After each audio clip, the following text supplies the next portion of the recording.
លោកអុកស្មានរិននិងសហការីចុះពិនិត្យមើលការចិញ្ចឹមនិងមើលថែពពែស្ថិតនៅសហគមន៍អង្គញាមហាពពាយក្នុងភូមិក្រសាំងឃុំត្រពាំងឫស្សីកាលពីពេលថ្មីកន្លងទៅនេះលោកមេឃុំត្រពាំងឫស្សីលោកអង្គញាស្មានរិននិងសហការីបានអញ្ជើញចុះពិនិត្យមើលការចិញ្ចឹមនិងថែពពែស្ថិតនៅក្នុងភូមិក្រសាំងឃុំត្រពាំងឫស្សីស្រុកកំពង់ស្វាយខេត្តកំពង់ធំលោកអ៊ុតសវណ្ណរិនបានឲ្យដឹងថាដោយផ្ដោតលើការធនធានធម្មជាតិក្រុមឧស្សាហកម្មបានស្វែងរកមូលនិធិដើម្បីគាំទ្រដល់សហគមន៍ព្រៃឈើនិងសហគមន៍នេសាទឈ្មោះសហគមន៍អង្គញាមហាពពាយបានទទួលថវិកាពីអង្គការភាពដើម្បីអភិវឌ្ឍ AFD បានទទួលទុនពីអង្គការ CWS បានផ្ដល់នៅពូជពពែចំនួន200ក្បាលលោកបានបន្តទៀតថាពូជពពែទាំង200ក្បាលនេះបានបែងចែកទៅសហគមន៍ព្រៃឈើចំនួន100ក្បាលនិងសហគមន៍នេសាទចំនួន100ក្បាលដើម្បីឲ្យសមាជិកសហគមន៍រកចំណូលបន្ថែមតាមរយៈចិញ្ចឹមពពែក្នុងការលក់ជួយទ្រទ្រង់ដល់សហគមន៍របស់ខ្លួននីមួយៗក្នុងរយៈពេលយកមកចិញ្ចឹមនៅទីតាំងចំណុចបឹងអំពិលកន្លងមកឃើញថាពពែមានជំងឺនិងការផ្លាស់ប្ដូរអាកាសធាតុបានធ្វើជំងឺយាដល់សត្វពពែបណ្ដាលឲ្យពពែស្លាប់មួយចំនួនផងដែរប៉ុន្តែក្រោយពីគណៈកម្មការគ្រប់គ្រងសត្វពពែនេះបានតំណែងទៅ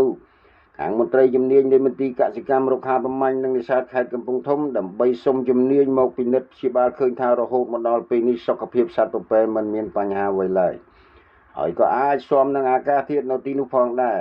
ថ្មីពពែក្រុមសហគមន៍នេសាទអង្គញាមហាពពាយបានកើតកូនពពែមួយក្បាលផងដែរនៅពេលខែក្រោយទៀតអាចនឹងមានកូនពពែកើតបន្តទល់មកដល់ពេលនេះ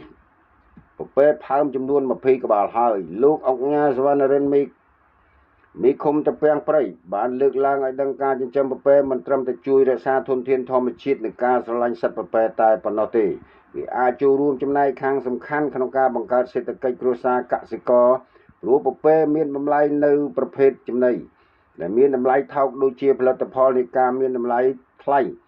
ដូចជាសាច់ទឹកដោះស្បែកពពែមានលក្ខណៈស្របនឹងការប្រើប្រាស់ប្រភពចំណីធម្មជាតិជាងសត្វផ្សេងទៀតមានស្លឹករុក្ខជាតិជាច្រើនដែលពពែចូលចិត្តស៊ីហើយកសិករងាយរកបាននិងចំណាយថវិកាតិចដូចជាស្មៅចំណីសត្វកន្ធុំទេតស្លឹកដំឡូងជ្វាបន្លាយួនពត្រាស្លឹកអំពិលទឹកស្លឹកអង្គេដីស្លឹកគរស្លឹកអញ្ចាញនិងស្លឹកថ្លើមអណ្ដែតលោកលឹមភេទនៃភូមិក្រសាំងនិងកសិករមើលថែពពែមានភាពសប្បាយរីករាយនិងថ្លែងអំណរគុណដល់ថ្នាក់ដឹកនាំឃុំម្ចាស់ជំនួយព្រមទាំងប្រជាពលរដ្ឋទាំង100គ្រួសារនៅសហគមន៍ដែលបានគ្រប់គ្រងនិងមើលថែពពែឲ្យមានសុខភាពនិងសូមសំណូមពរដល់សប្បុរសជនក៏ដូចជាស្ថាប័នដែលមានធនធានជួយផ្ដល់ពូជពពែដល់សហគមន៍នេះបន្ថែមដើម្បីពង្រឹងមើលថែ